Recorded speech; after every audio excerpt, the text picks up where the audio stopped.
ॐ शान्ताकारं भुजगशयनं पद्मनाभं सुरेशं विश्वाधारं गगनसदृशं मेघवर्णं शुभाङ्गं लक्ष्मीकान्तं कमलनयनं योगिभिर्ध्यानगम्यम् वन्दे विष्णुं भवभयहरं सर्वलोकैकनाथम्।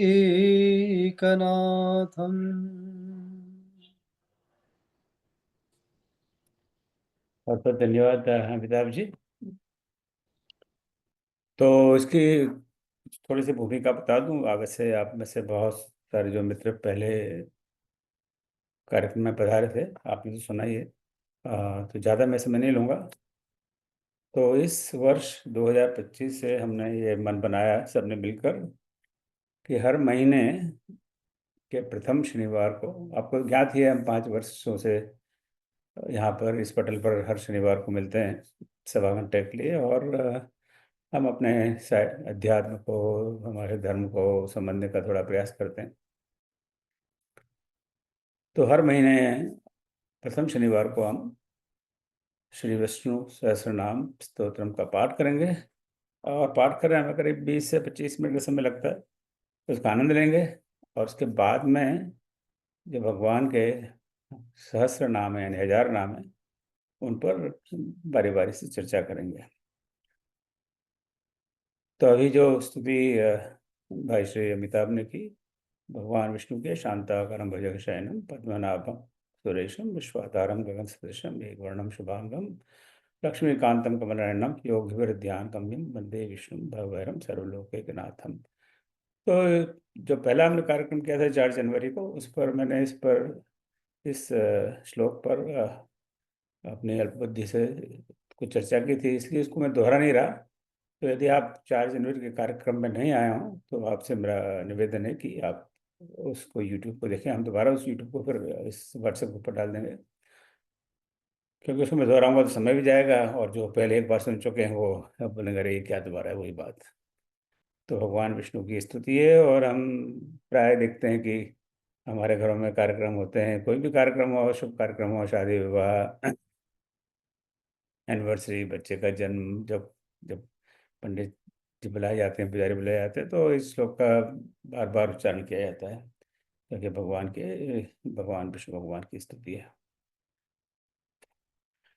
तो अब विष्णु सहस्त्रनाम पर चलते हैं कि ये क्या है और कहाँ से आया है। इस पर भी हमने चर्चा की थी पिछले महीने। तो अभी मैं बहुत विस्तार से तो चर्चा नहीं करूँगा, पर 1-2 मिनट लूँगा, ताकि जो पिछले महीने नहीं आए वो उसको सुन सकते हैं। और आग्रह करूँगा कि वो पुनः वो उस यूट्यूब पर जाएं और देखें कि क्या चर्चा हुई थी। तो इसकी पृष्ठभूमि यह है कि महाभारत के युद्ध के बारे में हम सब जानते ही हैं। और जब महाभारत का युद्ध हो रहा था, तो 10वें दिन, युद्ध के 10वें दिन, आपको पता ही है महाभारत का युद्ध 18 दिन चला। और युद्ध के 10वें दिन सबसे पहले कौरवों की तरफ से पितामह भीष्म सेनापति बनाए गए। स्वाभाविक है, उनके जैसा कोई ना तो वीर था, न बुद्धिमान था, न ज्ञानी था, हर प्रकार से योग्य थे पितामह भीष्म। तो वे सेनापति बने और उन्होंने अकेले हाथों 10 दिन युद्ध को संभाला। और 10वें दिन भगवान कृष्ण ने अपनी माया से, अपनी युक्ति से शिखंडी को उनके सामने कर दिया युद्ध में। और शिखंडी, चूंकि भीष्म की दृष्टि में एक स्त्री थे, उन्होंने अपने हथियार त्याग दिए और उन्होंने अपने देश छोड़ने का मन बना लिया।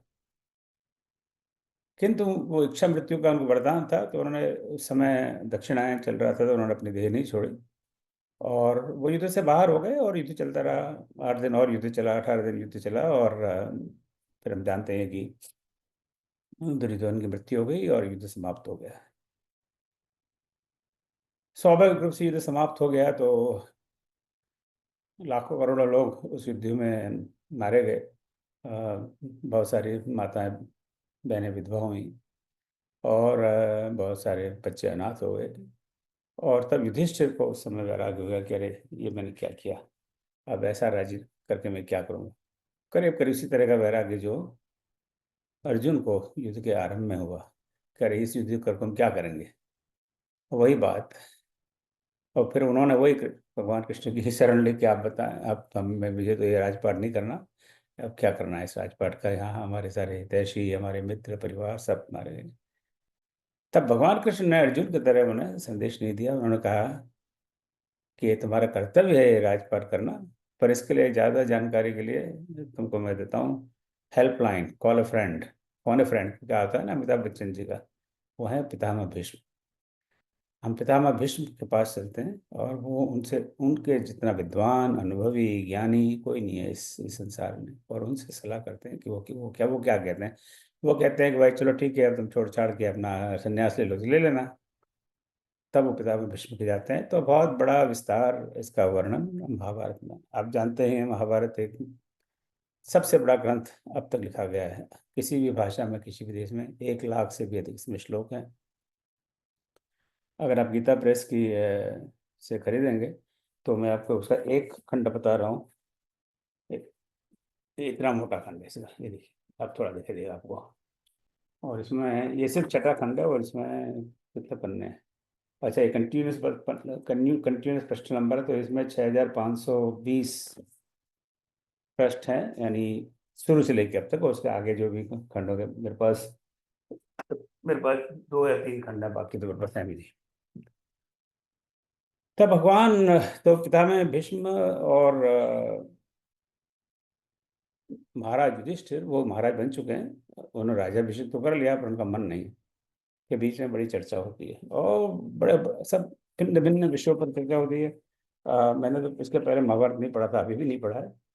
तब आश्चर्य होता है कितने कितने विषयों पर चर्चा है, घर गृहस्थी से लेकर, और इतने सारे विषयों पर। इसीलिए तो इतना सब, इसीलिए तो कहा जाता है कि अगर कोई बात अगर महाभारत में नहीं है तो कहीं नहीं है, संभव ही नहीं है। तो और जब इसको हम, जब कहने को हम बहुत कुछ कह लेते हैं, पर जब हम देखते हैं, इसको पढ़ते हैं और उसके टॉपिक सीखते हैं, सिर्फ टॉपिक की लिस्ट देखते हैं, तो बोले ये इन सब बातों की चर्चा महाभारत में, बड़ा अजीब सा लगता है। तो बहुत विषयों पर चर्चा होती है। फिर वो अनुशासन पर्व है महाभारत का। जैसे रामचरितमानस में हम कहते हैं कांड हैं 18 कांड, गीता में कहते हैं 7 कांड हैं, 18 कहाँ गया। गीता में 18 अध्याय हैं, और रामायण में सर्ग हैं। यहाँ पर उसको कहते हैं पर्व। अब इसका भी कोई कारण होगा, आप में से कोई विद्वान कभी हमें समझाएं कि इनको पर्व क्यों कहते हैं, सर्ग क्यों कहते हैं। हमें तो पता नहीं, वो कोई बात की बात है।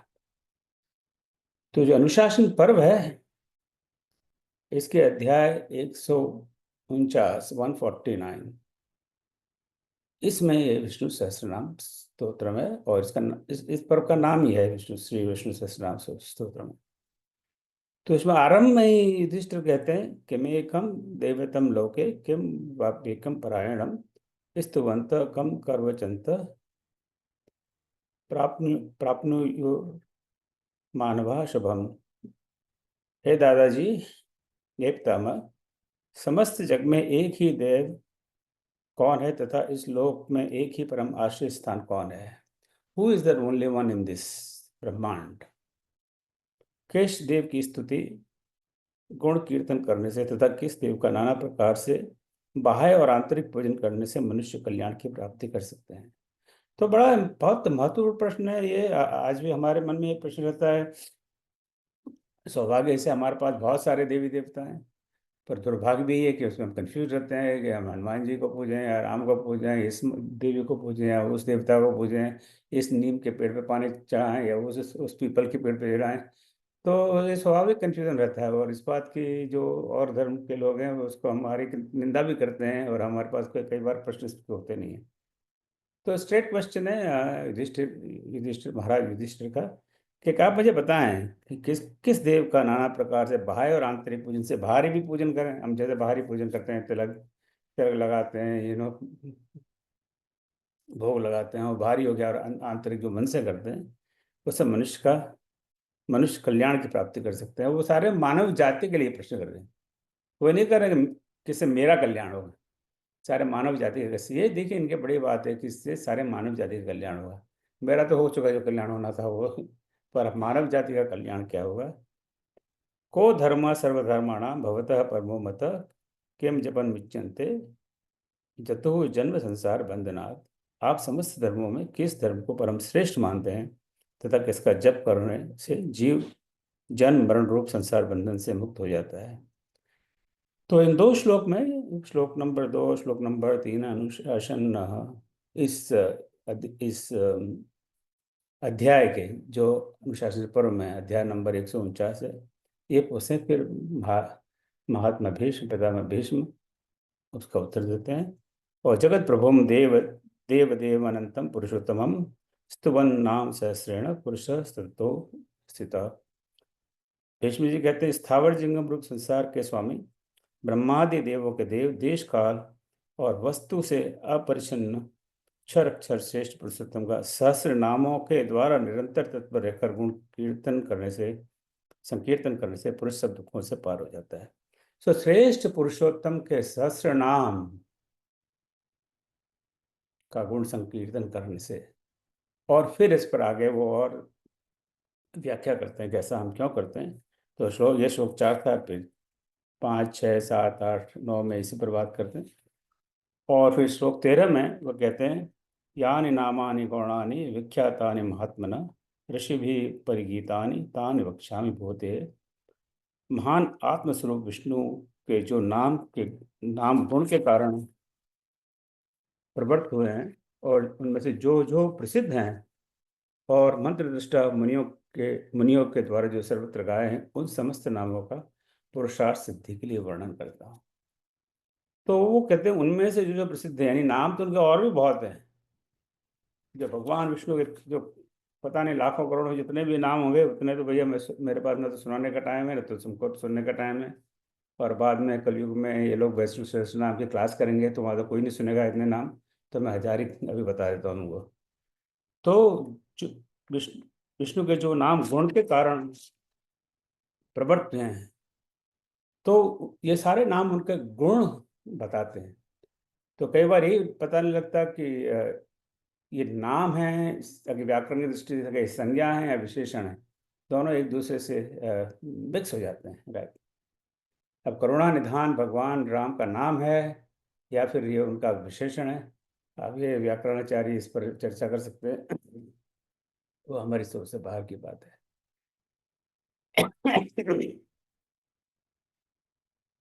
तो विष्णु के जो नाम गुण के कारण प्रवृत्त हुए हैं, उनमें से जो जो प्रसिद्ध हैं और मंत्र दृष्टा द्वारा मंत्र दृष्टा दिव्य द्वारा गाए हैं, उनकी मैं बात करता हूँ। यानी जो सहस्त्र नाम की हम बात करेंगे,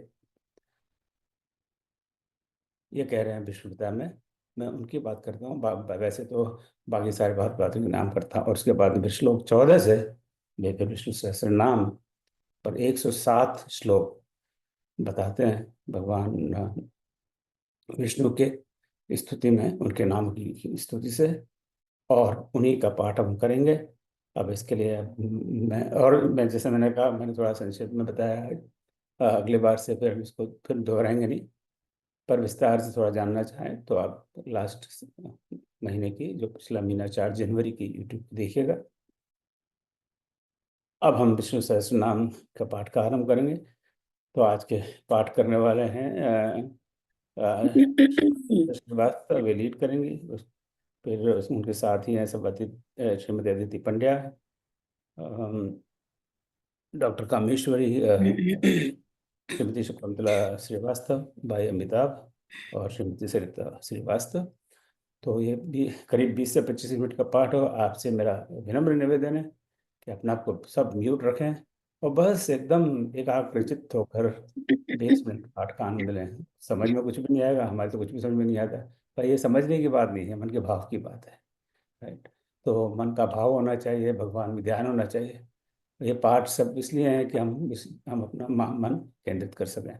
अपने फ़ोन और कम से म्यूट कर दें अपने आप को। बीच में किसी का फ़ोन वोन आए तो देख लें किसका है, कोई इमरजेंसी तो नहीं है, पर संभव हो तो फ़ोन वोन ना लें, तभी उसका आनंद है। और उसके पाठ के बाद में डॉक्टर राजनी शर्मा हम आज के कुछ श्लोकों पर चर्चा करेंगे। सो ओम नमो भगवते वासुदेवाय। अब मैं आदरणीय आशा जी को आमंत्रित करता हूँ। धन्यवाद भाई साहब। शंखनाद। हाँ, शंखनाद। बिल्कुल।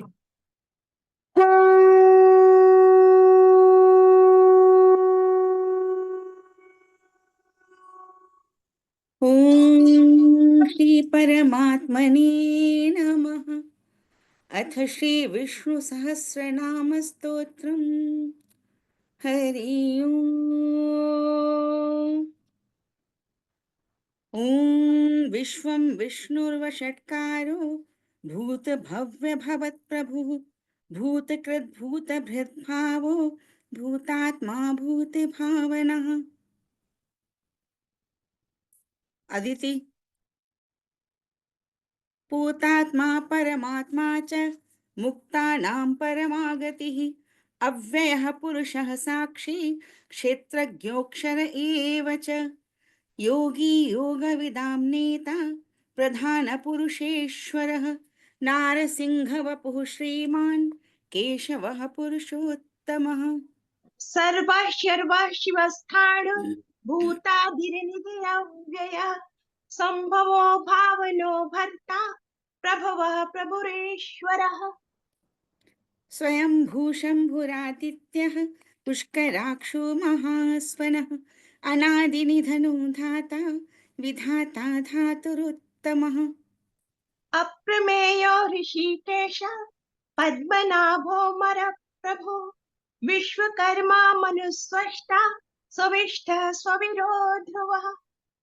अग्राह्यः शाश्वतः कृष्णो लोहिताक्षः प्रतर्दनः प्रभूतस्त्रिककुप्धाम पवित्रं मङ्गलं परम्। ईशानः प्राणदः प्राणो ज्येष्ठः श्रेष्ठः प्रजापतिः हिरण्यगर्भो भूगर्भो माधवो मधुसूदनः। ईश्वरो विक्रमी धन्वी मेधावी विक्रमः क्रमः अनुत्तमो दुराधर्षः कृतज्ञः कृतिरात्मवान्। सुरेशः शरणं शर्म विश्वरेताः प्रजाभवः अहः संवत्सरो व्यालः प्रत्ययः सर्वदर्शनः। अजः सर्वेश्वरः सिद्धः सिद्धिः सर्वादिरच्युतः वृषा कपिरमेयात्मा सर्वयोगविनिःसृतः। वसुर्वसुम्नः सत्यः समात्मा संमितः समः अमोघः पुण्डरीकाक्षो वृषकर्मा वृषाकृतिः। रुद्रो बहुशिरा बभ्रु विश्वयोनिः शुचिश्रवाः अमृतः शाश्वतस्थाणु वरारोहो महातपाः। सर्वगः सर्वविद्भानुः विश्वसेनो जनार्दनः वेदो वेदविदव्यङ्गो वेदाङ्गो वेदवित् कविः। लोकाध्यक्षः सुराध्यक्षो धर्माध्यक्षः कृताकृतः चतुरात्मा चतुर्व्यूहः चतुर्दृष्टश्चतुर्भुजः।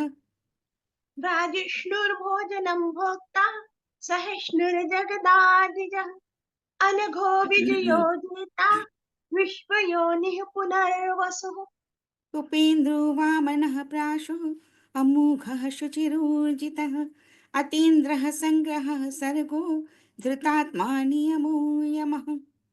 वेद्यो वैद्य सदा योगी वीरः माधवो मधु अतीन्द्रियो महामायो महोत्साहो महाबलः।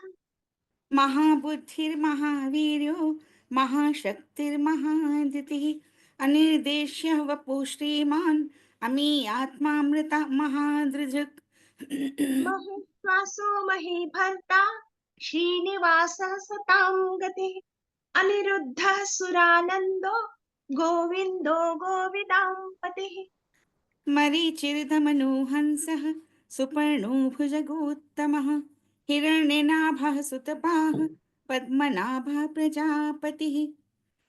अमृत्युः अमृत्युः सर्वदिक्सिंहः सन्धाता सन्धिमान् स्थिरः अजो दुर्मर्शनः शास्ता विश्रुतात्मा सुरारिः।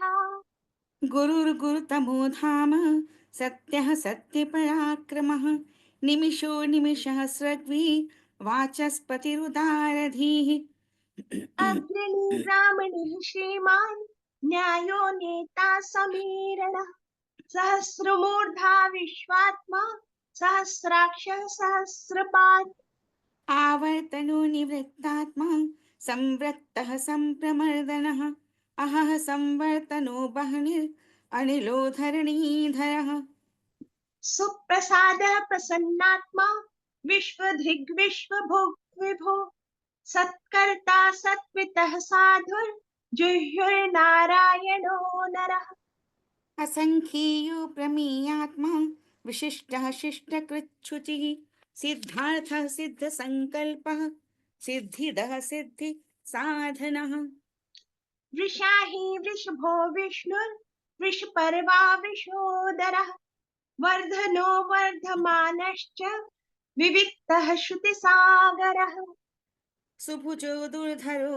वाग्मी महेन्द्रो वसुदो वसुः नैकरूपो बृहद्रूपः शिपिविष्टः प्रकाशनः ओजस्तेजो द्युतिधरः प्रकाशात्मा प्रतापनः ऋद्धः स्पष्टाक्षरो मन्त्रश्च चन्द्रांशुर्भास्करद्युतिः अमृतांशोद्भवो भानुः शशबिन्दुः सुरेश्वरः औषधं जगतः सेतुः सत्यधर्मपराक्रमः भूतभव्यभवन्नाथ पवनः पावनो नलः कामः कामकृत्कान्तः कामः कामप्रदः प्रभुः युगादिकृद्युगावर्तो नैकमायो महाशनः अदृश्यो व्यक्तरूपश्च सहस्रजितनन्तजित् इष्टो विशिष्ट शिष्टेष्ट शिखण्डी नहुषो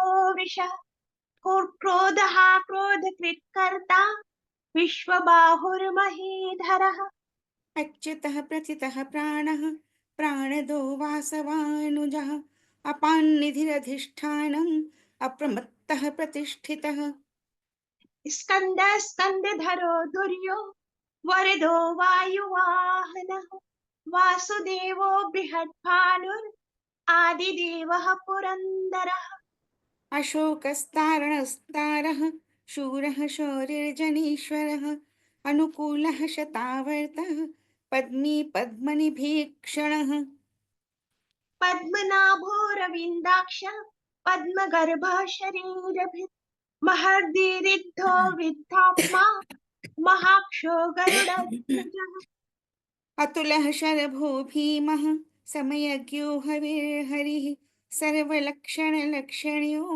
लक्ष्मीवान् समितिञ्जयः वीक्ष्यरो रोहितो मार्गो हेतुर्दामोदरः सः महीधरो महाभागो वेगवान् मिताशनः हरि ओम् उद्भवः क्षोभणो देवः श्रीगर्भः परमेश्वरः करणं कारणं कर्ता विकर्ता गहनो गुहः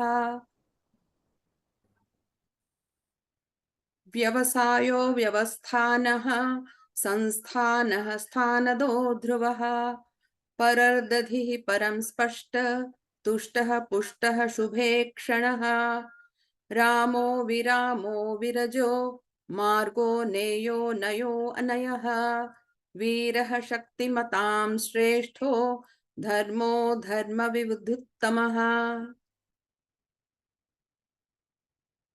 वैकुण्ठः पुरुषः प्राणः प्राणदः प्रणवः पृथुः हिरण्यगर्भः शत्रुघ्नो व्याप्तो वायु अधोक्षजः ऋतुः सुदर्शनः कालः परमेष्ठी परिग्रहः उग्रः संवत्सरो दक्षो विश्रामो विश्वदक्षिणः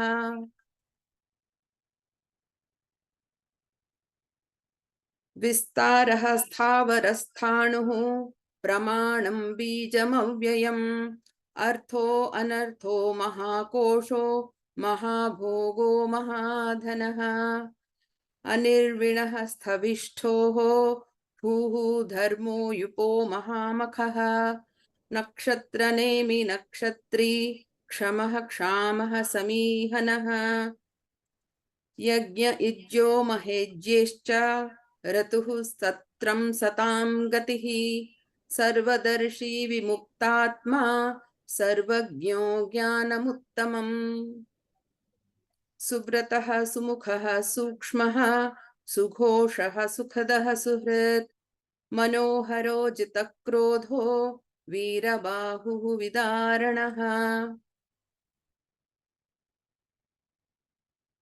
स्वापनः स्ववशो व्यापी नैकात्मा नैककर्मकृत् वत्सरो वत्सलो वत्सी रत्नगर्भो घनेश्वरः धर्मकृद्धर्मी सदसत् अक्षरमक्षरम् अविज्ञाता सहस्रांशुः विधाता कृतलक्षणः गभस्तनेमिः सत्त्वस्थः सिंहो भूतमहेश्वरः आदिदेवो महादेवो देवेशो देवभृद्गुरुः उत्तरो गोपतिः गोप्ता ज्ञानगम्यः पुरातनः शरीरभूतभृग्भोक्ता कपीन्द्रो भूरि दक्षिणः सोमपो अमृततपः सोमः पुरजित्पुरुसत्तमः विनयो जयः सत्यसन्धो दशाः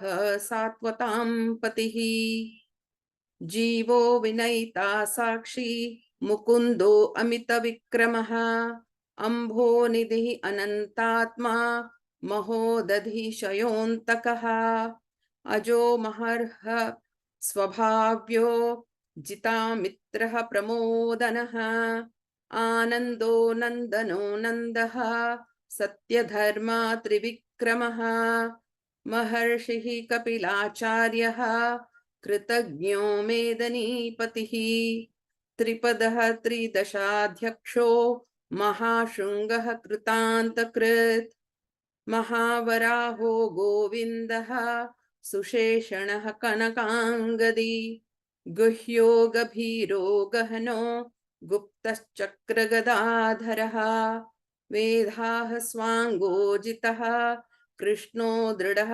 सङ्कर्षणोच्युतः वरुणो वारुणो वृक्षः पुष्कराक्षो महामनाः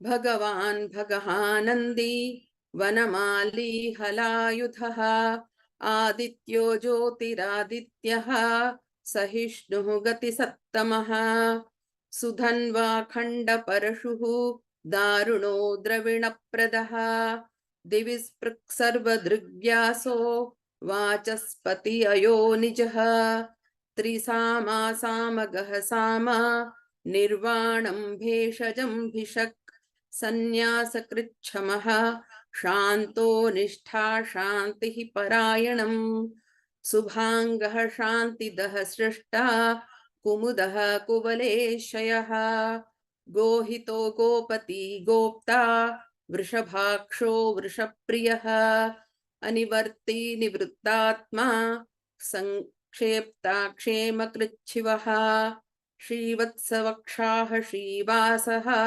श्रीपतिः श्रीमतां वरः श्रीदः श्रीशः श्रीनिवासः श्रीनिधिः श्रीविभावनः श्रीधरः श्रीकरः श्रेयः श्रीमान् लोकत्रयाश्रयः स्वक्षः स्वाङ्गः शान्तानन्दो नन्दिज्योतिः गणेश्वरः विजितात्मा विधेयात्मा सत्कीर्तिः छिन्न संशयः उदीर्णः सर्वतश्चक्षुः अनीशः शाश्वतस्थिरः भूषयो भूषणो भूतिः विशोकः शोकनाशनः अर्चिष्मान अर्चितः कुम्भो विशुद्धात्मा विशोधनः अनिरुद्धो अप्रतिरथः प्रद्युम्नो अमितविक्रमः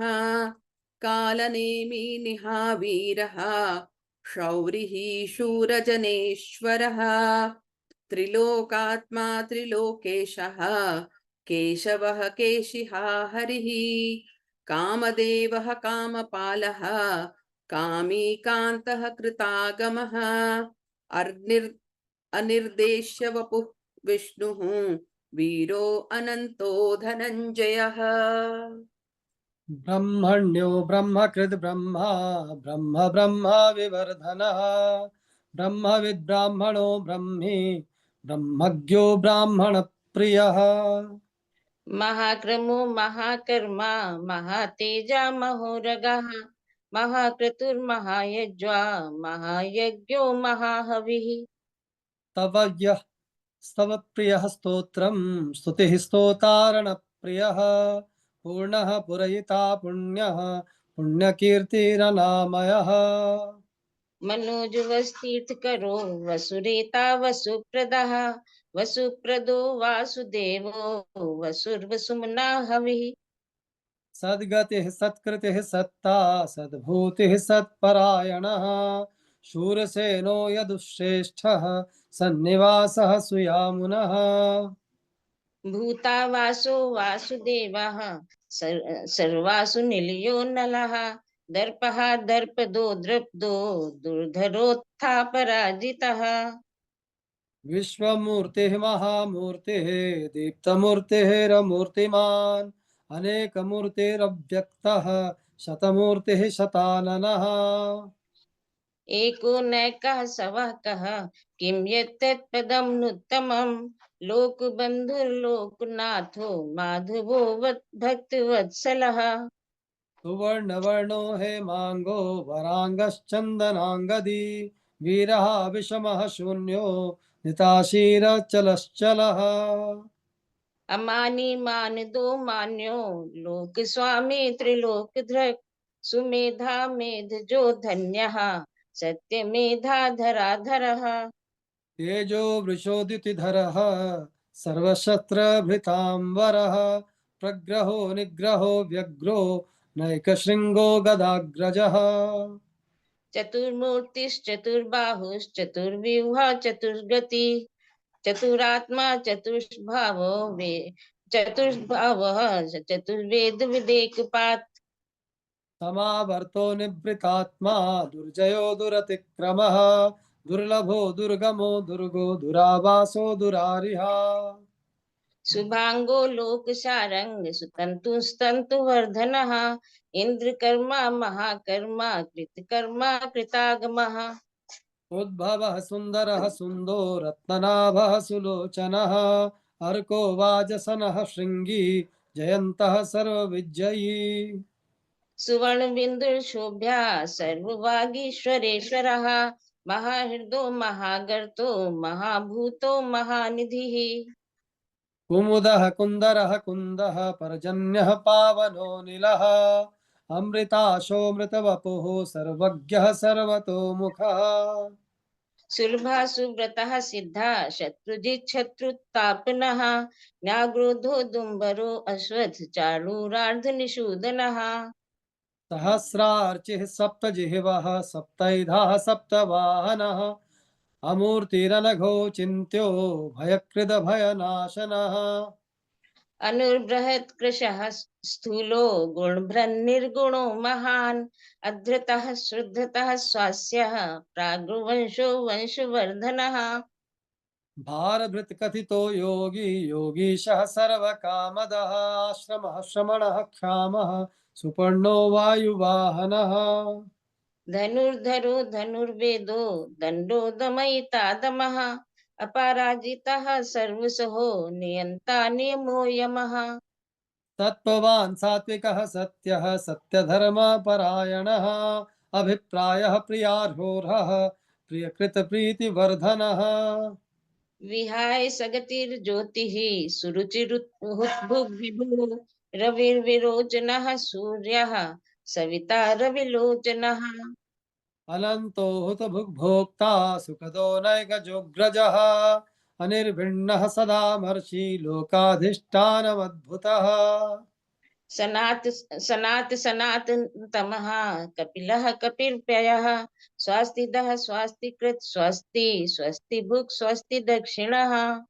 अरौद्रः कुण्डली चक्री विक्रम्यूर्जित शासनः शब्दातिगः शब्दसहः शिशिरः शर्वरीकरः अक्रूरः पेशलो दक्षो दक्षिणः शमलाम्बरः विद्यतमो वीत भयः पुण्य श्रवण कीर्तनः उत्तारणो दुष्कृतिः पुण्यो दुःस्वप्ननाशनः वीरः रक्षणः सन्तो जीवनः पर्यवस्थितः अनंत रूप अनन्तरूपोऽनन्तश्रीः जितमन्युः भयापहः चतुरस्रो गभीरात्मा विदिशो व्यादिशो दिशः अनादिर्भूर्भुवो लक्ष्मीः सुवीरो रुचिराङ्गदः जननो जनजन्मादिः भीमो भीमपराक्रमः आधार निलयोद्धाता पुष्पहासः प्रजागरः ऊर्ध्वगः सत्पथाचारः प्राणदः प्रणवः प्रणः प्रमाणं प्राणनिलयः प्राणभृत् प्राणजीवनः तत्त्वं तत्त्वविदेकात्मा जन्म मृत्युजरातिगः भूर्भुव स्वस्तरुस्तारः सविता प्रपितामहः यज्ञो यज्ञपतिर्यज्वा यज्ञाङ्गो यज्ञवाहनः यज्ञभृद् यज्ञकृद् यज्ञे यज्ञभुग् यज्ञसाधनः यज्ञान्तकृद् यज्ञगुह्यम् अन्नमन्नाद एव च आत्मयोनिः स्वयं जातो व्याख्यानः सामगायनः देवकी नन्दनः शिष्टा क्षितीशः पापनाशनः शङ्खभृन्नन्दकी चक्री शार्ङ्गधन्वा गदाधरः रथाङ्गपाणि रक्षोभ्यः सर्वप्रहरणायुधः सर्वप्रहरणायुधः ॐ नम इति ॐ नमः इति ओम श्री कृष्ण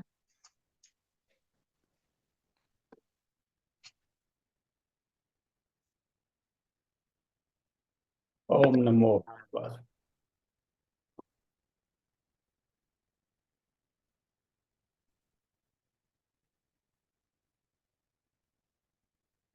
अब हम आदरणीय डॉक्टर राजरानी शर्मा जी का आमंत्रण करते हैं। तो वे हमें जो आज हमने पाठ किया उसमें से कुछ श्लोकों में भगवान विष्णु के नाम की चर्चा करेंगे। जय श्री कृष्ण। दीदी आप आरंभ करें।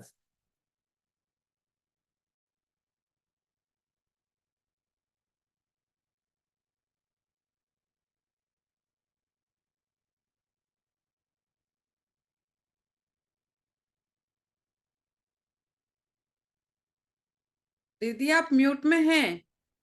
राजरानी दी, हाँ।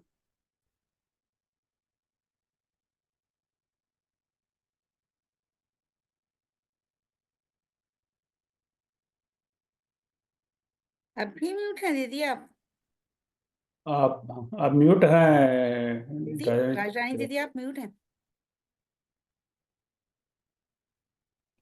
हमारी बात नहीं नहीं, मैं आप मेरी आवाज आ रही है? हाँ आ रही है बिल्कुल। जी, सभी को प्रणाम करती हूँ।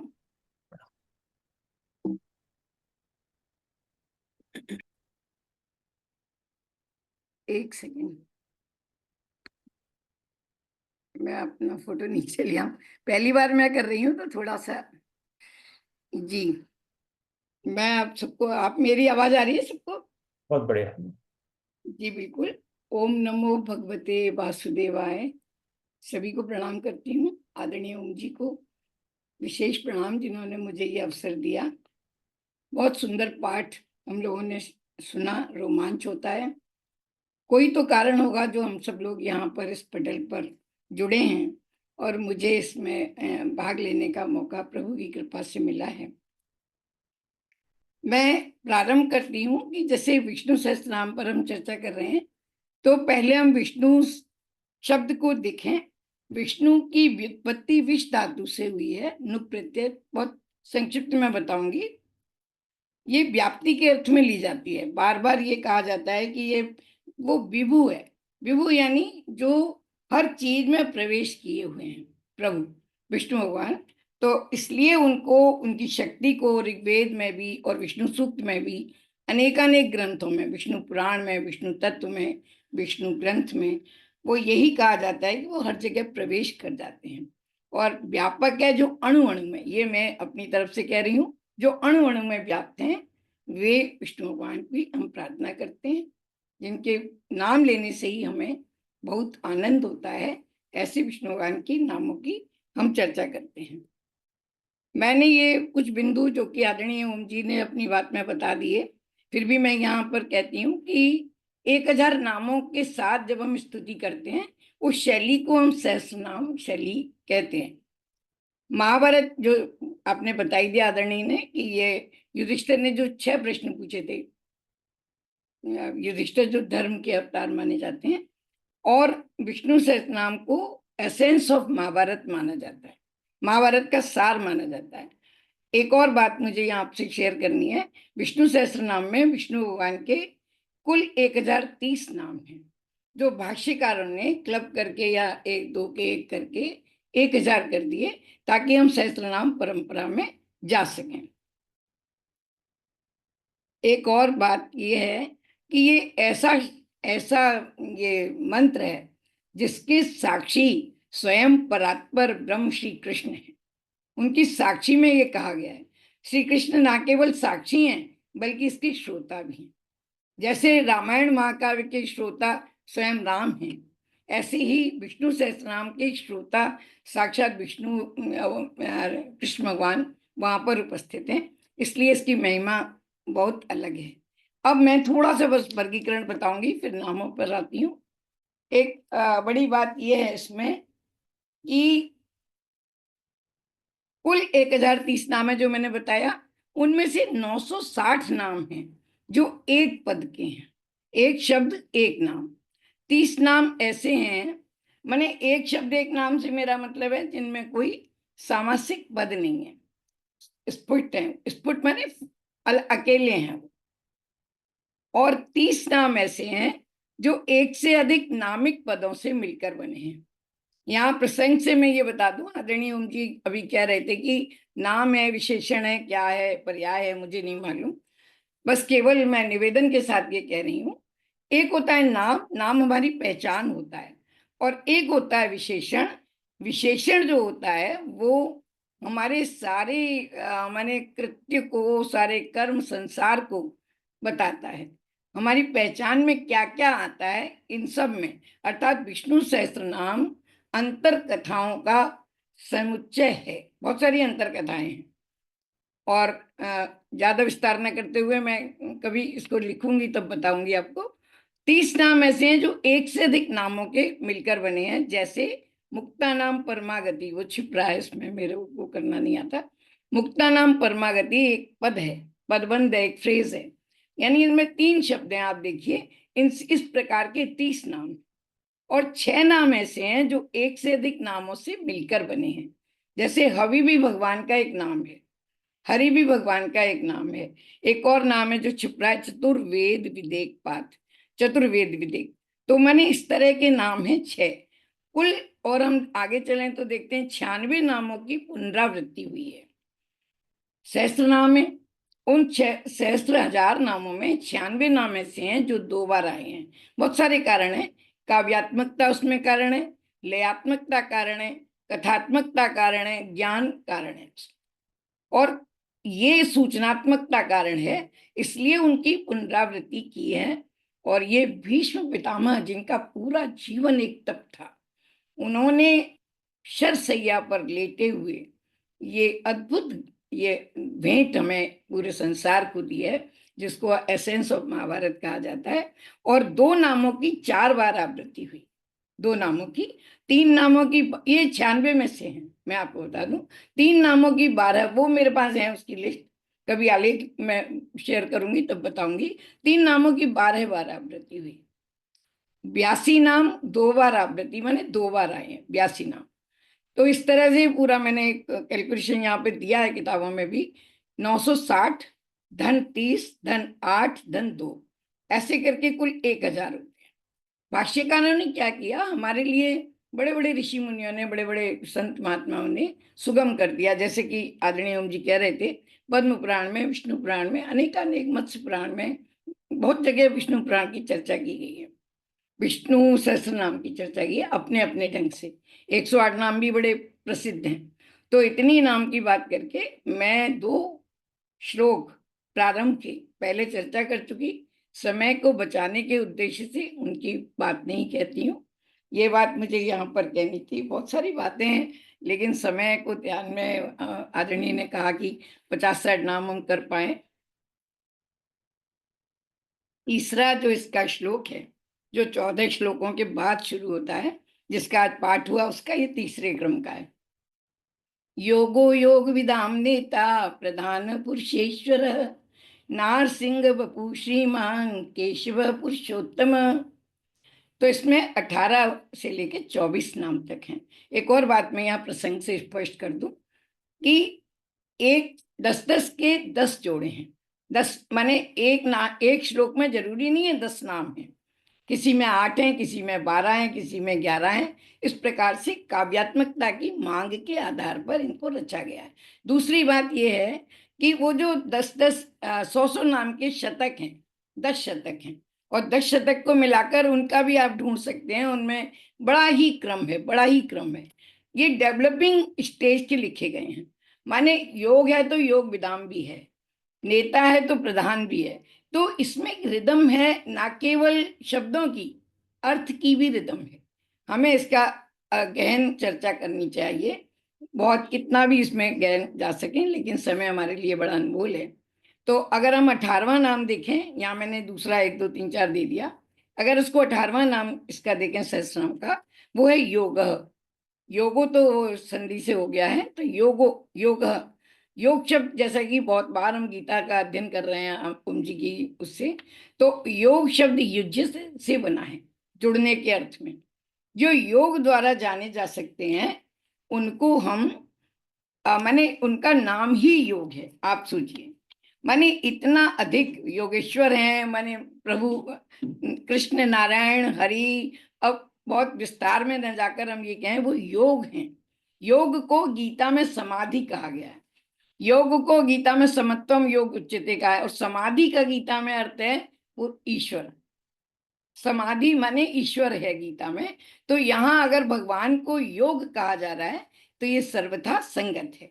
और दूसरा इसका अर्थ निकलता है जो योग द्वारा जाने जा सकते हैं, और जो योग माने प्रसन्नता, जिनसे जुड़कर हमें प्रसन्नता होती है, ऐसे भगवान।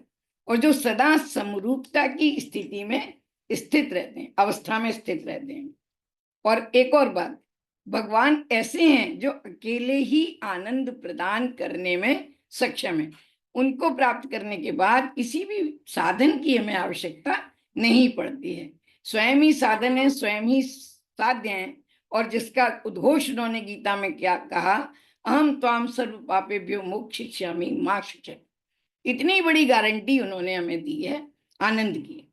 और ये योग शब्द बहुत सारे अर्थ लेता है। मैं दूसरे शब्द पर चलती हूँ, योग विदाम नेता। योग विदाम माने योग को जानने वालों की, और जो योग को जानते हैं वो मोक्ष का मर्म भी जानते हैं। तो योग शब्द, जैसा कि मैंने बताया, भगवान ऐसे नेता हैं। मैं दोनों शब्दों को एक साथ ले रही हूँ, योग विदाम और नेता, माने योग विदाओं को आगे ले जाने वाले हैं।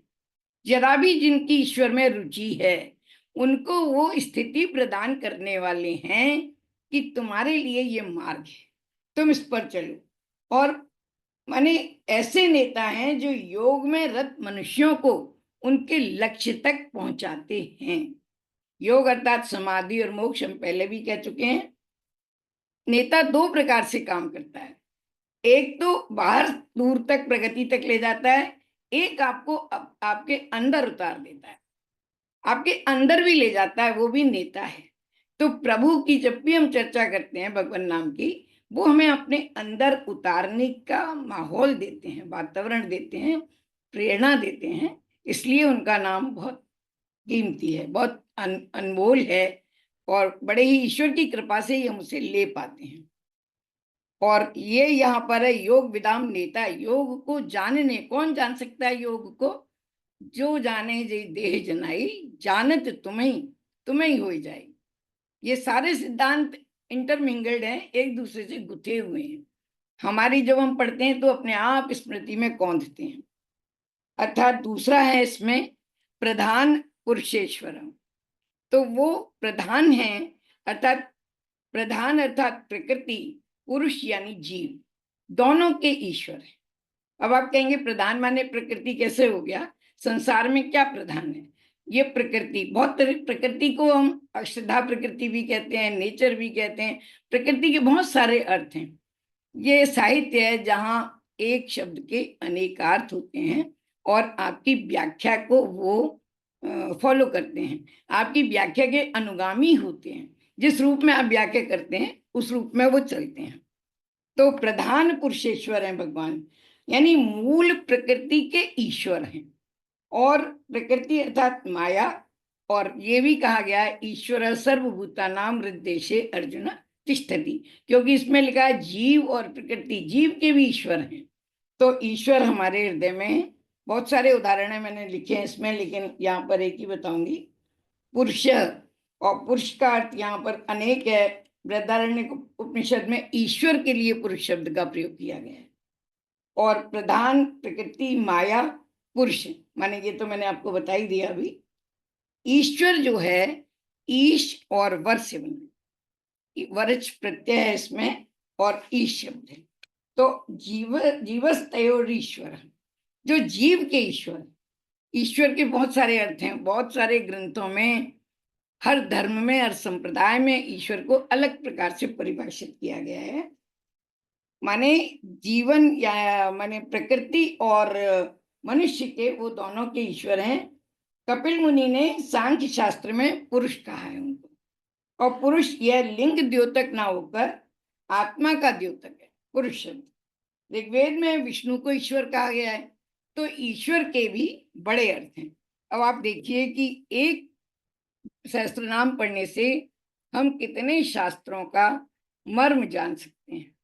अगर इसे और गहन में जाएं, आगे चलते हैं, तो उसी श्लोक की दूसरी पंक्ति है, नारसिंह बपु श्रीमान केशव पुरुषोत्तम। नारसिंह इसलिए कि नरसिंह का, भगवान के विष्णु के 10 अवतारों में से नरसिंह एक अवतार है। बहुत सुंदर अवतार है, और ये बताने के लिए भगवान ने वो अवतार लिया। सब जानते हैं कि भक्त प्रहलाद के कारण उन्होंने ये अवतार लिया। और नारसिंह, मैं सही बोल रही हूँ, हाँ, प्रहलाद के कारण ही। तो नर और सिंह का अवतार लिया, और उसकी सौंदर्य यहाँ पर है कि उस शरीर में भी वो अद्भुत सुंदर लगे हैं। नृसिंह के माने जो सबसे हिंसक जीव है, उसके अवतार में आकर भी प्रभु अपनी प्रभुता से हमारे मन को मोह लेते हैं। एक पंक्ति मैंने पढ़ी थी, वो लिख लिया, दंष्ट्रा करालम सुरभीति नाशनम कृत्वा बपु दिव्य नृसिंह रूपिणा। वो जो नृसिंह का रूप है वो दिव्य है और इतना सुंदर है क्योंकि वो करुणा से उपजा है। और भगवान ये कहते हैं कि मेरी सृष्टि में हर चीज बहुत सुंदर है। ऐसा उन्होंने शरीर धारण किया। और तत्काल एक और नृसिंह है। ये रस की सृष्टि देखिए आप, विश्व पितामह की, श्रीमान कहते हैं उनको, क्योंकि जब नृसिंह अवतार धारण किया था तब भी लक्ष्मी जी आई थी उनके क्रोध को शांत कराने के लिए। और उनका जो सौंदर्य है, लक्ष्मी जी, फिर विष्णु पितामह का ध्यान उसमें चला गया होगा, तो वो कहते हैं कि श्रीमान है वो, क्योंकि लक्ष्मी जी ने उनका, मैं अपने मन से जोड़ रही हूँ, लक्ष्मी जी ने उनका क्रोध शांत किया, क्योंकि लक्ष्मी जी सदा उनके साथ विराजती हैं। अब इस शब्द को देखिए, कितना सुंदर उनका नरसिंह अवतार का रूप है, दिव्य सौंदर्य और माधुर्य उनमें है। ये श्रीमान शब्द का देखिए कितना अर्थापकर्ष हुआ। अब श्रीमान हम चाहे जैसे कह देते हैं, दरअसल वो विष्णु भगवान का ही एक विशेषण है, एक नाम है। अगले में वो कहते हैं केशव। कितना सुंदर नाम है, द्रौपदी को पसंद है। पूरे भागवत में बहुत बार केशव आता है, और हे केशव कहने पर भगवान साक्षात आ जाते हैं। मैंने बहुत भक्तों से ये सुना है। तो केशव का जो शब्दार्थ है वो है जिनके नील वर्ण के सुंदर केश हैं। स्वयं भगवान नीलांबुज हैं, नीले कमल के समान है। बहुत बार हम रामचरितमानस में भी देखते हैं, अनेक उनमें। और नीला रंग गहरा, बहुत सारे इनके प्रतीक हैं, गहराई का प्रतीक है, आकाश सदृश है, व्यापकता का प्रतीक है। ऐसे उनके केश हैं। जो केशी असुर को मारने वाले हैं, इसलिए भी केशव हैं। केशी असुर को मारने वाले हैं। दूसरी बात यह है कि क माने ब्रह्मा, अ माने विष्णु और श माने शिव। अद्भुत है विष्णु सहस्त्रनाम। तो यदि हम केशव कहते हैं तो हम त्रिमूर्ति का स्मरण कर लेते हैं, ये बता रहे हैं विष्णु पिता में। फिर है पुरुषोत्तम। तो केशव शब्द की व्याख्या तो कितनी भी की जा सकती है। मधुराति मधुर ये नाम है प्रभु का केशव। और फिर है पुरुषोत्तम। तो पुरुषों में जो सबसे उत्तम, तो पुरुष का अर्थ अभी हमने जीव भी पढ़ा और पुरुष श्रेष्ठ हो। और इसमें क्या है, जो क्षर अक्षर से परे है, क्षर से परे है। क्षर जड़ पदार्थ हैं, उनसे परे हैं भगवान, इसलिए उनके प्रेरक होने के कारण वे पुरुषोत्तम है। जीव व ईश्वर दोनों में से परे शुद्ध आत्मा, शुद्ध है वे, शुद्ध ब्रह्म है, सॉरी आत्मा नहीं कहूंगी, ब्रह्म है। और बार बार ये कहा है कि पुरुषाणाम उत्तम, जो पुरुषों में सर्वश्रेष्ठ हैं। सब जगह माने उनको पुरुषोत्तम बार बार कहा जाता है, क्योंकि उनमें पुरुषार्थ का वैभव है और पुरुषार्थ के वैभव को प्राप्त करके वे पुरुषोत्तम बने हैं। दूसरा श्लोक आता है, सर्व शर्व शिव स्थाणु भूतादिर्निधि अव्यय संभवो भावनो भर्ता प्रभव प्रभुरीश्वर। इसमें भी 25 से लेकर 36 तक इसमें अधिक नाम है, तो इनकी भी हम व्याख्या संक्षेप में देख लेते हैं। सर्व, सबकी उत्पत्ति और प्रलय का स्थान होने के कारण भगवान सर्व हैं। सर्व शब्द भी बड़ा ही व्यापक है, हम कितनी भी इसकी व्याख्या कर सकते हैं। असत सत सबको जानने वाले हैं अर्थात सर्व हैं। प्रलय का स्थान होने के कारण सर्व हैं।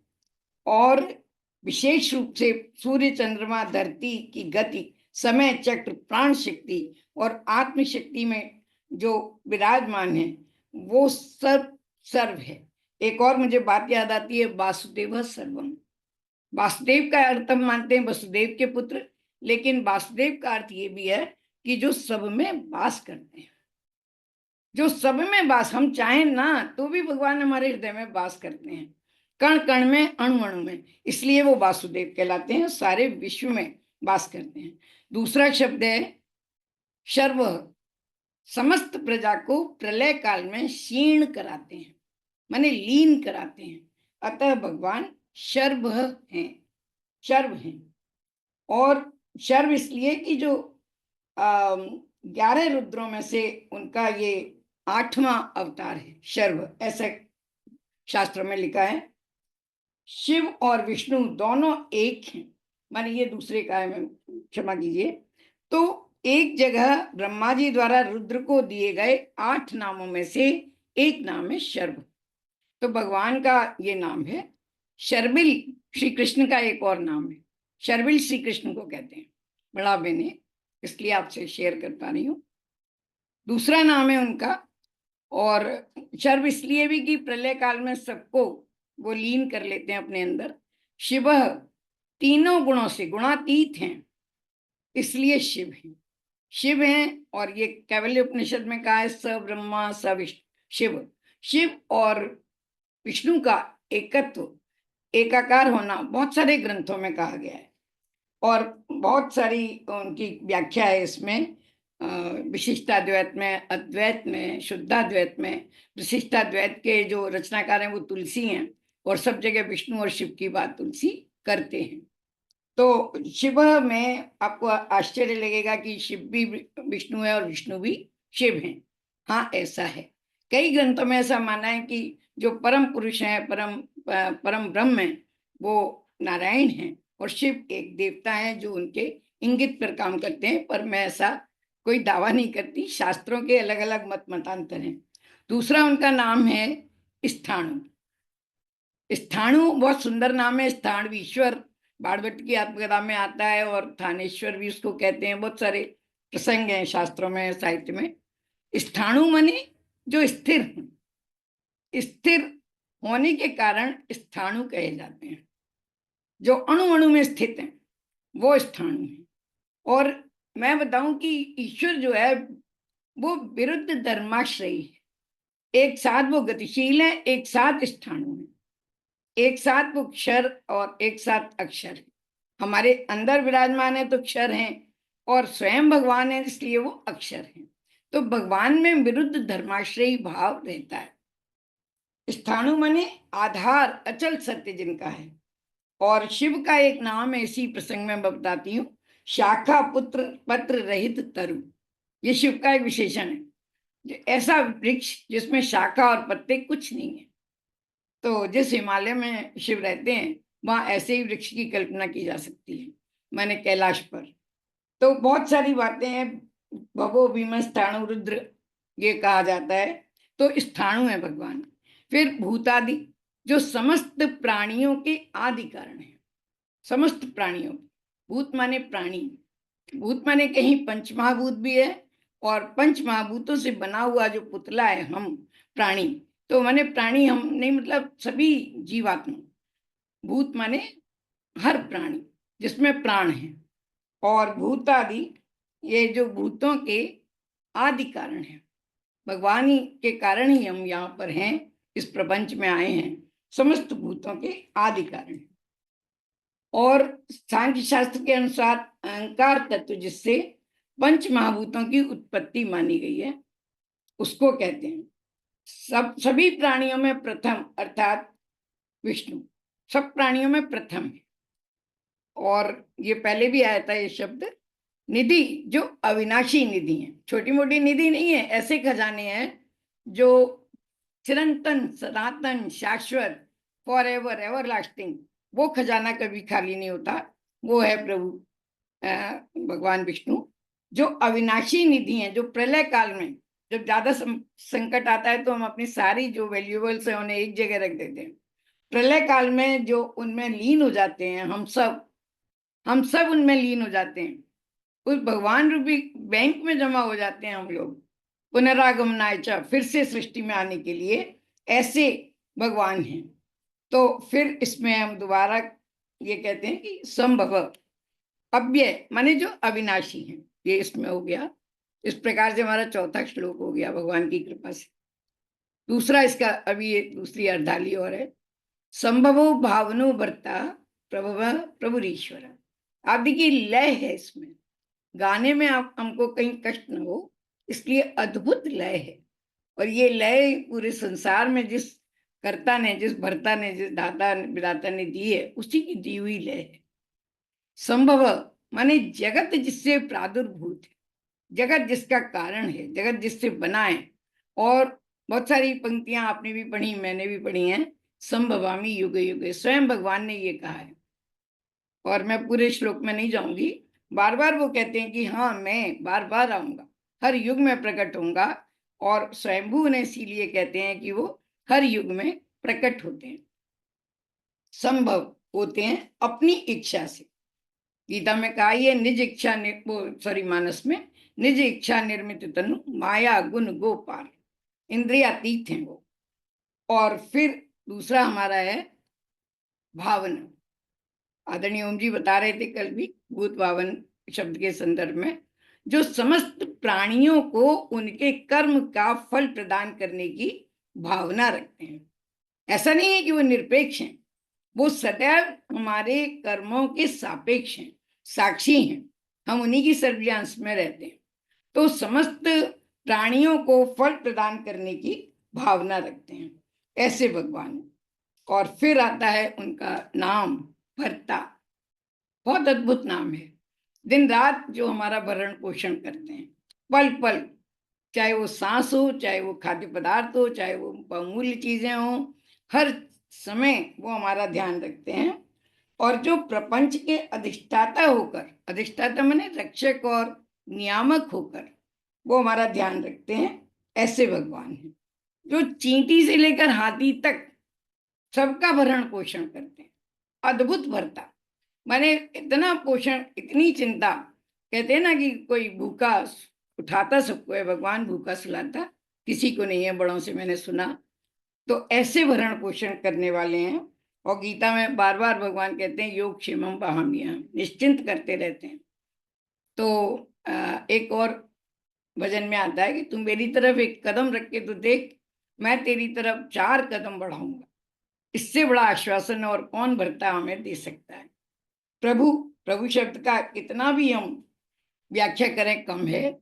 जो सबके स्वामी है, सर्वासु क्रियासु सामर्थ्यानि शयात प्रभु, जो सब क्रियाओं में सक्षम है, हमेशा करते हैं, माने सब काम असंभव को संभव बनाते हैं, वे प्रभु हैं।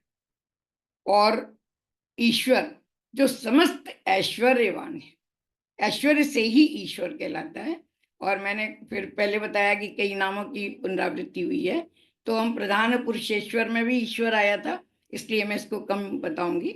ऐश्वर्य की भी 6 चीजें हैं, और जिनका ऐश्वर्य उपाधि रहित है, मान लो उसमें कोई बाधा विकार नहीं है।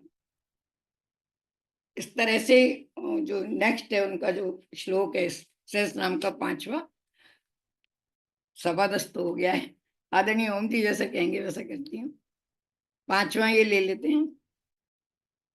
स्वयंभू शंभुरादित्य पुष्कराक्षु महासुन अनादि निधनो दाता विदाता धातु। जो स्वयंभू हैं, अब ये बहुत ही व्यापक शब्द है और सबका सुना हुआ है, अर्थात जो शंभु आदि सबको पुष्कराक्षु माने वो इस प्रकार से बिना किसी की सहायता के प्रकट होते हैं, बिना किसी की सहायता के संसार को चलाते हैं। तो इस तरह से वो अपनी स्वेच्छा से चलाते हैं, तो स्वयंभू। और परिभू स्वयंभू हमेशा कहा जाता है। शंभु, शम माने कल्याण, जो कल्याण के होने की गारंटी है, भक्तों के लिए सुख की भावना करते हैं। शम माने सुख, भू यानी भावना करते हैं, ऐसे शंभु हैं। फिर आदित्य, जो देव माता अदिति के गर्भ में अदिति के द्वारा वामन अवतार के रूप में प्रकट हुए, जो सूर्य के माने बहुत सारे इसके अर्थ हैं आदित्य के भी। आदित्य नाम अहम विष्णु, गीता में भगवान कहते हैं आदित्यों में मैं विष्णु हूँ। पुष्कराक्षो अगला शब्द है, अगला नाम है कहना चाहिए सहस्त्रनाम का, पुष्कर यानी कमल। और पुष्कर का एक और अर्थ होता है, पुष्कर माने प्रचुर, बड़ा। तो जिनके नेत्र बहुत बड़े बड़े हैं और कमल जैसे नेत्र हैं, जिनके नेत्र पुष्कर जैसे हैं, कमल नयन है, बारंबार कमल नयन की उपमा दी जाती है। और कमल के कितने सांस्कृतिक आध्यात्मिक अर्थ हैं ये बताने की आवश्यकता नहीं। कमल कैसा होता है, माने स्फूर्तिदायक, और सौंदर्य तो है ही, मधुराधिपति अखिलम मधुरम। जो भगवान महास्वन है, अद्भुत मुझे ये नाम भगवान का लगा। कभी कभी कल्पना कीजिए कि जब देववाणी होती है या आकाशवाणी होती है तो कैसी घन घमंड माने कैसी गर्जना वाली होती है, अद्भुत सेलेशियल, माने वो दिव्य वाणी है। भगवान वेद रूप अति महान वाणी का, वेद उनकी वाणी है ऐसा कहा जाता है, वेद उनकी श्वास है ऐसा कहा जाता है। वेद रूपी अति महान होने के कारण महास्वन है। महास्वन को जो भगवान ऐसी वाणी करते हैं, नामे वक्ता प्रणश्यति, फिर एक और गारंटी देते हैं, जो मेरा भक्त है उसका कभी विनाश नहीं होता। जो अपने शंख से शुभ नाद करते हैं वो भी महास्वन है, जिसकी गर्जन करने वाली आवाज है, बहुत अद्भुत दिव्य। और एक और सुंदर नाम है अगली लाइन में, अनादि निधनो दाता। कितना अद्भुत नाम है, आप कल्पना करके देखिए आंख बंद करके। हम हमेशा कहते हैं वो अजन्मा है, और जो जिनका माने अक्षय हैं तो मृत्यु का सवाल ही नहीं है। अनादि निधन जब हम कहते हैं तो ये जो युति है, ये अद्भुत पवित्रता का संकल्प हमारे मन में जमाती है। जिनके जन्म और निधन यानी मृत्यु दोनों ही नहीं है, वे भगवान अनादि निधन है। और जैसे जो हिरण्यमय पुरुष हैं, मैंने कल्पनातीत हैं, हम कल्पना भी नहीं कर सकते, मेरा ये मानना है, क्योंकि वो कल्पना मनुष्य का विषय है, इंद्रियों का विषय है, ज्ञानेंद्रियों का। वो भगवान इंद्रियातीत हैं, अगोचर हैं सॉरी, और गोतीत हैं ऐसा कहा जाता है। फिर दूसरा नाम उनका आता है धाता। अनंत आदि के रूप में विश्व को धारण करते हैं, अनंत शक्ति है, धारण करने से ब्रह्म ये शक्ति बनी। अब आप कहेंगे कि दाता यानी ब्रह्मा को भी जो धारण करते हैं ऐसे वे धारण करने वाले हैं, यानी क्रिएटर है, क्रिएटर है। दाता का असली मतलब है क्रिएटर है। फिर आता है कि विधाता, विधाता यानी प्रोड्यूसर, वो प्रोड्यूसर भी हैं, क्रिएटर भी हैं, संपूर्ण प्रपंच को धारण करने के कारण विधाता जो जगत के कर्म विधान को रचते हैं। विधाता माने भाग्य, और भाग्य में क्या है माने कर्म विधान। तो संपूर्ण जगत के कर्म विधान को रचते हैं, अतः विधाता हैं, प्रोड्यूसर हैं। धातु उत्तम। अब देखिए लय, देखिए धाता विधाता धातु उत्तम। तो अद्भुत आनंद आता है जब हम इसको सुन रहे थे अभी, तब भी, और जब स्वाध्याय में पाठ करते हैं तब भी। तो संपूर्ण प्रपंच को धारण करने के कारण कि भगवान को धातु कहा गया है, क्योंकि वो सोना, जितनी भी धातुएं हम जानते हैं उनकी, उन धातुओं से कहीं अच्छे उत्तम धातु हैं, जिनको हम हृदय में धारण कर सकते हैं। ऐसे भगवान उत्तम धातु हैं। तो जो सर्वश्रेष्ठ, नारायण ही सर्वश्रेष्ठ है, उत्तम धातु है। मेरे ख्याल से बहुत समय हो गया, मैंने प्लान किया था कि 1-2 श्लोक और हो जाते, पर मैंने चाहे आदरणीय बताएंगे कि मैं 10-20 हो रहा है, ये वाला श्लोक और करती हूँ। अप्रमेयो ऋषिकेश पद्मनाभो अमर प्रभु विश्वकर्मा मनुस्तष्टा स्थविष्टो स्तुविरोधुर्व। अप्रमेय है भगवान, शब्दादि रहित होने के कारण भगवान प्रत्यक्ष प्रमाण के विषय नहीं। ऋषि यानी इंद्रियों के, ऋषिकेश यानी ऋषि धन ईश, इंद्रियों के स्वामी होने के कारण ऋषिकेश है। और सूर्य की किरणों को भी ऋषिक कहते हैं। ऋषिक में 2 बातें आती हैं, हर्ष भी है, सौख्य भी है। हर्ष और सुख दोनों किस चीज में है? सूर्य किरणों में। तो इसलिए हर्षात सौख्यात सुख ऐश्वर्य है, इसलिए वे ऋषिकेश हैं। पद्मनाभ, जिसकी नाभि में जगत का कारण रूप पद्म यानी कमल स्थित है, वे भगवान पद्मनाभ हैं। अमर प्रभु, अमर प्रभु देवताओं के भगवान हैं। इसके 2 अर्थ हैं, अमरों के प्रभु और अमर प्रभु। तो बहुत सुंदर ये नाम है भगवान के। इसकी दूसरी लाइन और देख लेते हैं जल्दी से। विश्वकर्मा, विश्व दिन का कर्म अर्थात क्रिया है, उसे विश्वकर्मा कहते हैं। जो ब्रह्मांड के वास्तुकार है, जो ब्रह्मांड के विश्वकर्मा है। विश्वकर्मा जो वास्तु के अधिपति हैं, वो ब्रह्मांड के वास्तुकार है। सोचिए, हर चीज में हम उनको देखते हैं, तभी हमारा जो रुचि है वो प्रभु के चरणों की ओर होती है। और इसलिए भगवान ने ही एको हम बहुश्याम करके पूरे विश्व की रचना की। जिनको विचित्र निर्माण शक्ति से संपन्न है, ऐसे भगवान का नाम विश्वकर्मा है। मनु, मनन करने के कारण मनु है। मनु में भी बहुत सारी बातें हैं, बहुत बहुत लंबा मनु पर बोला जा सकता है। और विशेष बात की, एक क्षण मात्र से, क्षणांश लव मात्र से के संकल्प से वो पूरी सृष्टि का निर्माण करते हैं, इसलिए मनु है। मन धातु से बना है। और फिर त्वष्टा, त्वष्टा माने संहार के समय सबको क्षीण तनु कर देने के कारण वे त्वष्टा हैं। त्वष्टा माने ये भगवान की शक्तियों में से एक आती है, वो क्षीण भी कर सकते हैं। स्थविष्ट, अतिशय स्थूल होने के कारण वो स्थविष्ट हैं।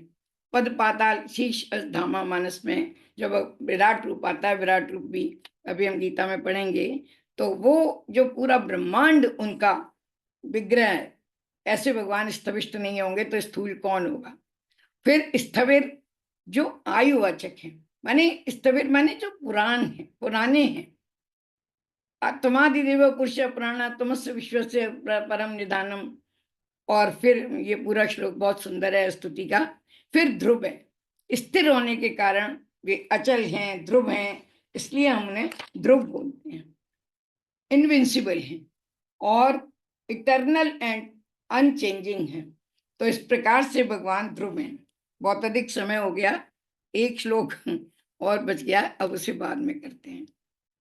मैं प्रणाम करती हूँ, सबने मुझे सुना, बहुत अद्भुत है ये। और इन सबको पढ़कर इन सब अंतर कथाओं में जाने की हमारी इच्छा होती है।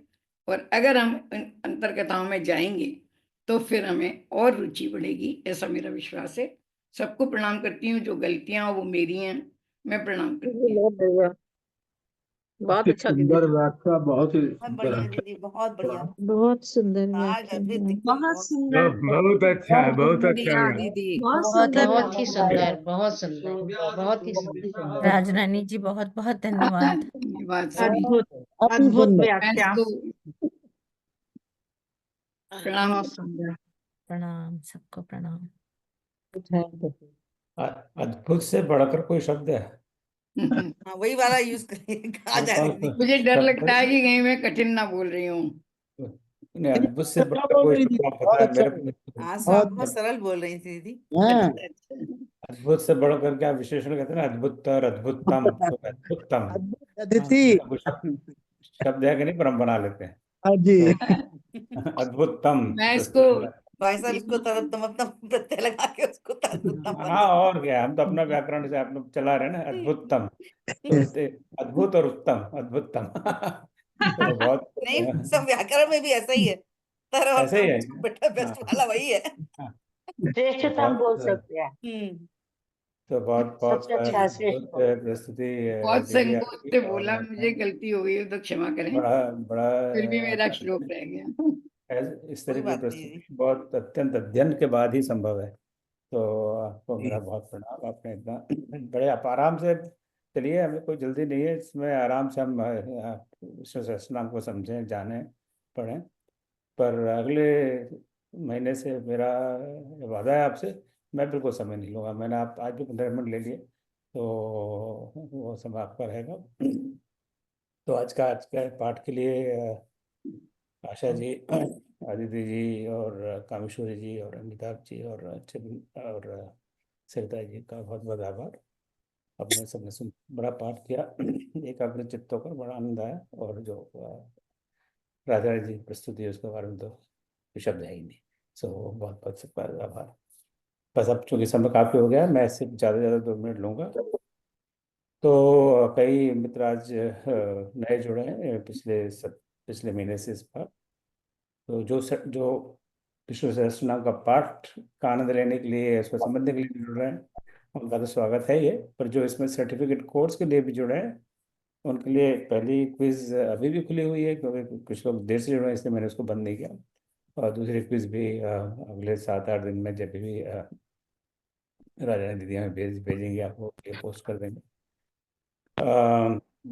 तो ये क्विज वगैरह उन लोगों के लिए है जो सर्टिफिकेट कोर्स में जिन्होंने रजिस्टर किया है। बाकी आपको क्विज वगैरह झमेले में नहीं पड़ना है, तो कोई क्विज के चक्कर में मत पड़िए, क्यों अपना टाइम वेस्ट कर रहे हो उसमें। पर वो क्विज के चक्कर में थोड़ा पढ़ना हो जाता है, अगर ये चलो सही उत्तर क्या है तो अध्ययन हो जाता है। वो आपकी जैसी आपकी इच्छा हो। तो अगला कार्यक्रम तो 1 मार्च को एग्जैक्टली 4 वीक बाद। स्ट्रक्चर यही रहेगा।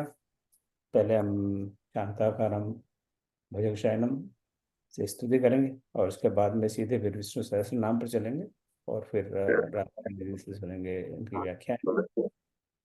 तो मैं दोबारा फिर उस गूगल फॉर्म को पोस्ट करूंगा कि अगर विष्णु सहस्त्र नाम का आप पाठ करना चाहें तो अगर आप एक बार भर चुके हैं तो दोबारा मत भरिएगा, भर भी नहीं पाएंगे, क्योंकि वो सेटअप ही ऐसा है।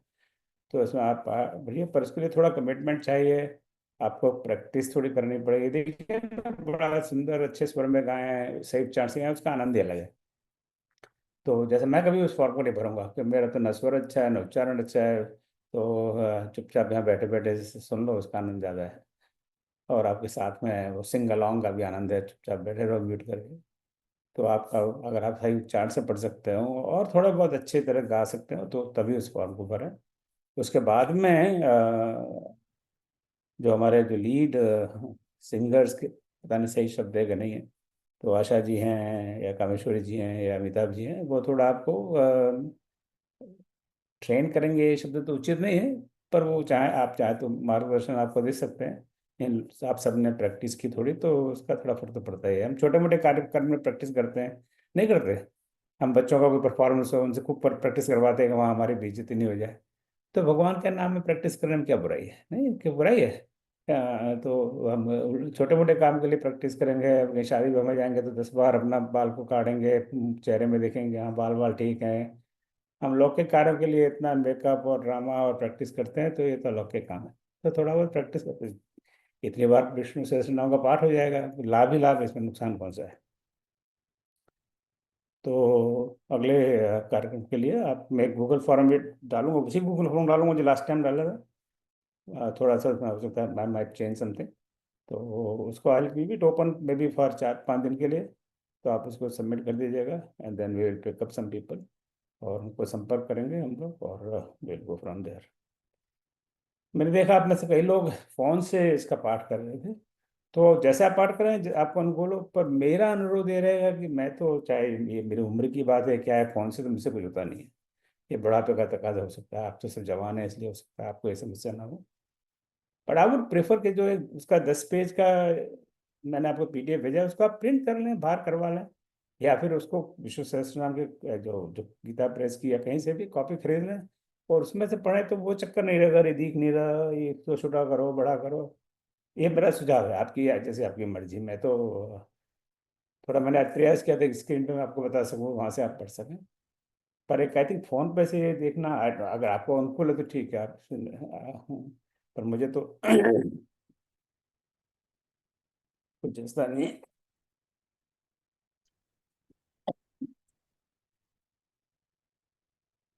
ऐसा नहीं।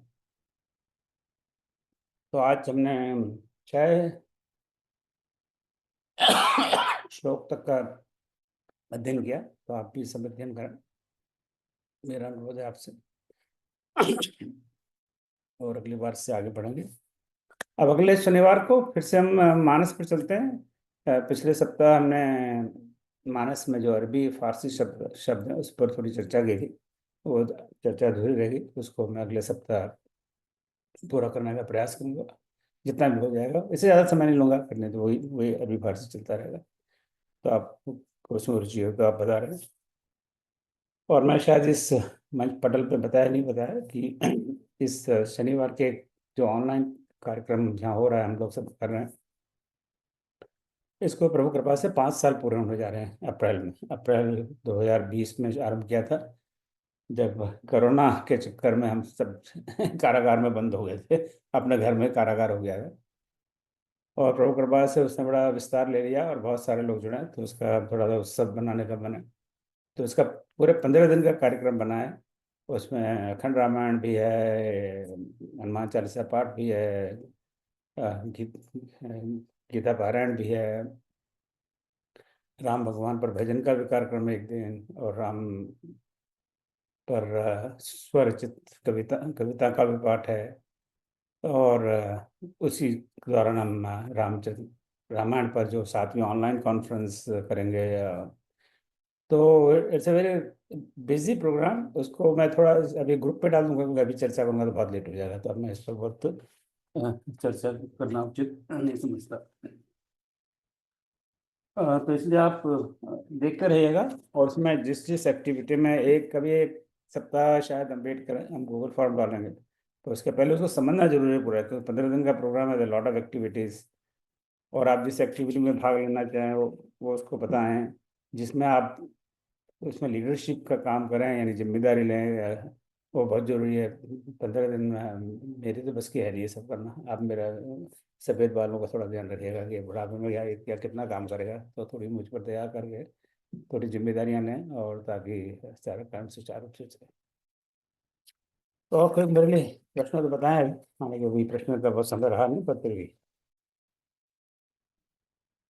नमस्कार सर, ये लक्ष्मी प्रकाशन की मैंने लिए विष्णु सहस्त्रनाम, इसमें 144 श्लोक है। इसमें 144 श्लोक हैं। अब मुझे पता नहीं ये क्या है, क्यों और कहाँ से आपने शुरू किया है उसको, क्योंकि आरंभ के श्लोक आपने देखे होंगे शायद, तो मैं बताता हूँ आपको। क्योंकि विष्णु सहस्त्रनाम है ना, श्लोक नंबर 14 से शुरू होता है, और उसका आपने वहां तक देखा, उसका बाद में अध्यात्म वगैरह है, वो भी सब उसमें इंक्लूड होंगे, मुझे ऐसा लग रहा है। इस फलश्रुति वगैरह सब कुछ है उसमें। हाँ, तो उसमें फलश्रुति तो वगैरह सब शुरू से इंक्लूडेड आखिर होगा। में फलश्रुति तक है पूरा। हाँ, तो फलश्रुति तक सब मिलाकर होगा। ठीक है, हम्म। तो चलिए यहाँ पर हम मिला रुकते हैं, थोड़ा समय का अतिरिक्त हो गया, उसके लिए मैं क्षमा चाहता हूँ। और आपका कोई भी प्रश्न हो इस संदर्भ में, आप इस विश्व सहस्त्रनाम ग्रुप पर आप डाल दीजिए। सबसे मेरा विनम्र निवेदन है, और कोई इधर उधर की चीज पोस्ट मत करिए, ये ना कुंभ मेला मेला चल रहा है, बहुत बढ़िया आनंद आ रहा है सबको, पर उसकी वहाँ पोस्ट मत करिए क्योंकि ये विष्णु सहस्त्रनाम का ग्रुप है। यहाँ पे कोई रामचरित मानस पोस्ट मत करिए, वो सब पर कंफ्यूज, फिर लोग सब इधर उधर की चीज़ें पोस्ट करते हैं तो हम भटक जाते हैं। तो सबका आपको बहुत बहुत धन्यवाद, और शांति मंत्र के साथ आज का समापन करें। ओम सर्वेषां स्वस्तिर्भवतु, सर्वेषां शान्तिर्भवतु, सर्वेषां पूर्णं भवतु, सर्वेषां मङ्गलं भवतु। ओम सर्वे भवन्तु सुखिनः, सर्वे सन्तु निरामयाः, सर्वे भद्राणि पश्यन्तु, मा कश्चित् दुःखभाग् भवेत्। ओम असतो मा सद्गमय, तमसो मा ज्योतिर्गमय, मृत्योर्मामृतं गमय। ओम शांति शांति शांति। हरि ओम।